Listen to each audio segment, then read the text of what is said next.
जय गुरु जी। सत्संग bye Jaya aunty on 26 सितंबर 2017।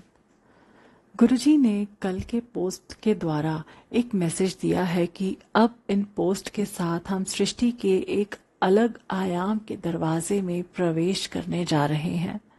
लगभग 2 साल पहले इसी तरह गुरु जी ने लिखवाया था कि एक अलग दुनिया से पहचान कराना चाहते हैं वो हमारी, और उस दुनिया और अपने रिश्ते से अवगत कराकर हमें अपग्रेड होने का रास्ता दिखाया। वो सोल और हमारे संबंध, उनके उद्धार और अपने कर्म कटवाने के आसान तरीकों पर यात्रा रही। अब गुरुजी हमें ब्रह्मांड के हर कण में व्याप्त ऊर्जा और उसके वाइब्रेशन से निर्मित हर वस्तु और उनके विकास के बारे में समझाना चाह रहे हैं। रोज एक नई अनोखी बात समझा रहे हैं। इस यात्रा में बने रहें हम, क्योंकि जो भी कुछ गुरुजी हमें समझाएंगे उसे प्रैक्टिकल करके दिखाते हैं और वही बताते हैं जिनसे हमारा लाभ होगा। साथ ही साथ हर प्रैक्टिकल के साथ एक मैसेज भी दे रहे हैं कि कोई भी आम इंसान इस मेहर को पा सकता है। बस बने रहें हम इस यात्रा में। जो प्रैक्टिकल मुझे कराकर दिखा रहे हैं उन्हें जानकर बस अचंभित हूं।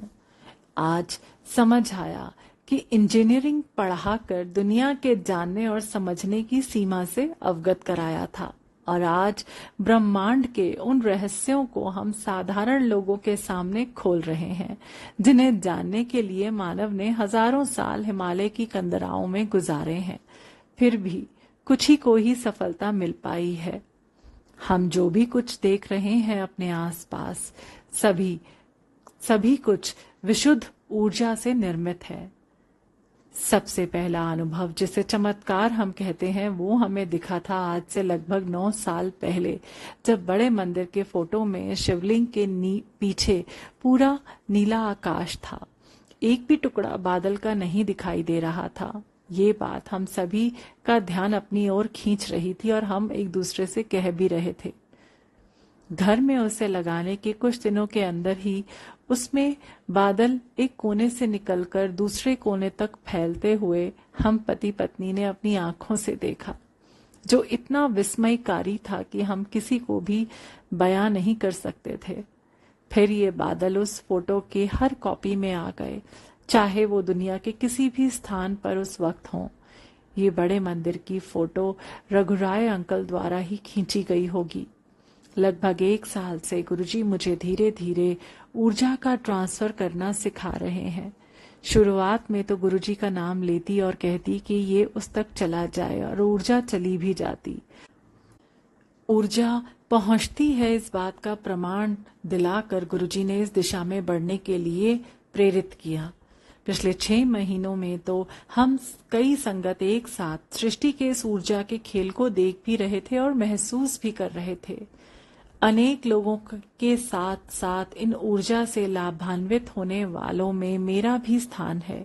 जब सृष्टि ने मुझे अपनी सारी ऊर्जा किसी को दिलाकर उन्हें जीवन दान दिया और मुझे फिर से पुराने रूप में लाकर खड़ा कर दिया। इतना ही नहीं, मेरे लगभग सड़ चुके अंगों को ऑपरेशन करके घर में ही इन ऊर्जा की मदद से ठीक किया, और आज एक सामान्य इंसान की तरह जीवन जी पा रही हूं। ये सभी पिछले पोस्ट में शेयर कर चुकी हूं। पीछे जाकर उन घटनाओं को आज की घटनाओं से जोड़कर ही हम अभी होने वाले चमत्कार या ब्लेसिंग्स को समझ पाएंगे। अब जब जरूरत होगी उन घटनाओं को डिटेल में लिखूंगी। आज की ऊर्जा की सेवा कुछ इस तरह से गुरुजी समझा रहे हैं। हम जाप करके अपनी ऊर्जा बढ़ा लेते हैं। उस ऊर्जा को हम किसी जरूरतमंद को भेजकर उसे उसकी तकलीफ से निकाल सकते हैं। ऊर्जा नेगेटिव पॉजिटिव दोनों होती हैं। हम जाप करके पॉजिटिव ऊर्जा जमा करते हैं। गुरुजी जाप करने पर इतना जोर दे रहे हैं तो इसके पीछे के कारण को हम खुद समझें। आज 99% लोग कलयुगी प्रभाव से दुखी हैं। उनमें पॉजिटिविटी की कमी है। नेगेटिविटी का मतलब कभी भी सिर्फ सोल नहीं होता। उदासी, तकलीफ, परेशानी या निराशा सभी नेगेटिविटी ही है। जिस चीज से हम खुशी नहीं महसूस कर रहे हैं वो नेगेटिविटी है। जब हम जाप करके सृष्टि को भेज रहे हैं, सृष्टि कहें या गुरुजी, इस ऊर्जा को जरूरतमंदों तक भिजवा देते हैं और उनकी ब्लेसिंग्स उनकी खुशी से आती है, जो हम तक कई गुना होकर पहुंचती है। और इससे हमारे कर्म तेजी से कट रहे हैं और हम दिनों दिन और भी पवित्र होते जा रहे हैं। गुरुजी की मेहर के बिना हम ये सब नहीं कर सकते। हम कैसे भी जाप करें, बोलकर या चुप रहकर, हमारी जाप सृष्टि स्वीकार कर रही है और गुरुजी ब्लेस करवा रहे हैं। जब हम अपने अंदर ही अंदर जाप करते हैं तो हम अपनी आत्मा की शुद्धि करते हैं और अपनी आंतरिक ऊर्जा बढ़ाते हैं। जब हम बोलकर जाप करते हैं तो बाहर के ऑरा शुद्ध होता है, बाहर की ऊर्जा बढ़ती है, जिसमें जो भी आता है ऊर्जा लेकर ही जाएगा, भले ही उसे इसकी समझ ना हो कि उसने क्या लिया। और वो खेल के मैदान में जाकर या 2 चक्कर दौड़कर इस ऊर्जा को खत्म कर ले, पर ऊर्जा तो मिली ही मिली है। इसी तरह जब हम उच्च ऊर्जा के ऑरा में रहते हैं और हमसे जो भी बात करेगा हमारी ऊर्जा उसमें जाएगी ही जाएगी। तभी किसी पॉजिटिव इंसान से बात करके हम पॉजिटिव हो जाते हैं और हम उनकी बात भी मानते हैं। ये कोई नई बात नहीं है, ये ब्रह्मांड के नियम के तहत हो रहा है। जो सत्संग शेयर करने जा रही हूँ वो शायद ही कोई विश्वास करे, पर जब गुरुजी का कॉन्फर्मेशन आ गया कि ये सच में घटित हुआ है तभी शेयर कर रही हूँ। कल रात 11 से 12 बजे के बीच की बात है। मेरा जाप चल रहा था, काफी पॉजिटिव ऊर्जा महसूस कर रही थी, इस कारण शायद ट्रांस में होंगी। अचानक बहुत तेज हलचल हुई शरीर में, दिल जैसे बाहर निकलने को तैयार हो, इतनी तेज धड़कने लगा और बाएं तरफ से सर में बड़ी तेज दर्द सा शुरू हुआ। इतना समझ आया कि कहीं से कोई बड़ी तेज ऊर्जा आई है और मेरी ऊर्जा के साथ मिलकर ये ऐसा प्रभाव डाल रही है। कैसे रोकें इसे नहीं समझ आया, शायद प्राण निकल जाए ऐसा आभास हुआ। अचानक एक ट्रेन गुजरी बगल से। ये घर रेलवे ट्रैक के पास है, 50 ट्रेन दिन भर आती जाती रहती हैं। मुझे एक झटका सा लगा और ट्रेन ने ऐसी रफ्तार ली जैसे कोई सुपरसोनिक ट्रेन जा रही हो। कुछ पल ही में वो और उसकी आवाज गायब हो गई। समझ नहीं आया कि ये क्या हुआ, पर अपने को पहले की अवस्था में जैसे नॉर्मल सा महसूस किया। उठते ही पतिदेव से इतना ही कहा था कि आज जाप में मेरे पास किसी ने उच्च ऊर्जा को भेजा, तो उन्होंने रोक कर कहा कि बेटी ने भेजा था, क्योंकि उसे लगता है कि आजकल ऊर्जा में कमी रह रही है।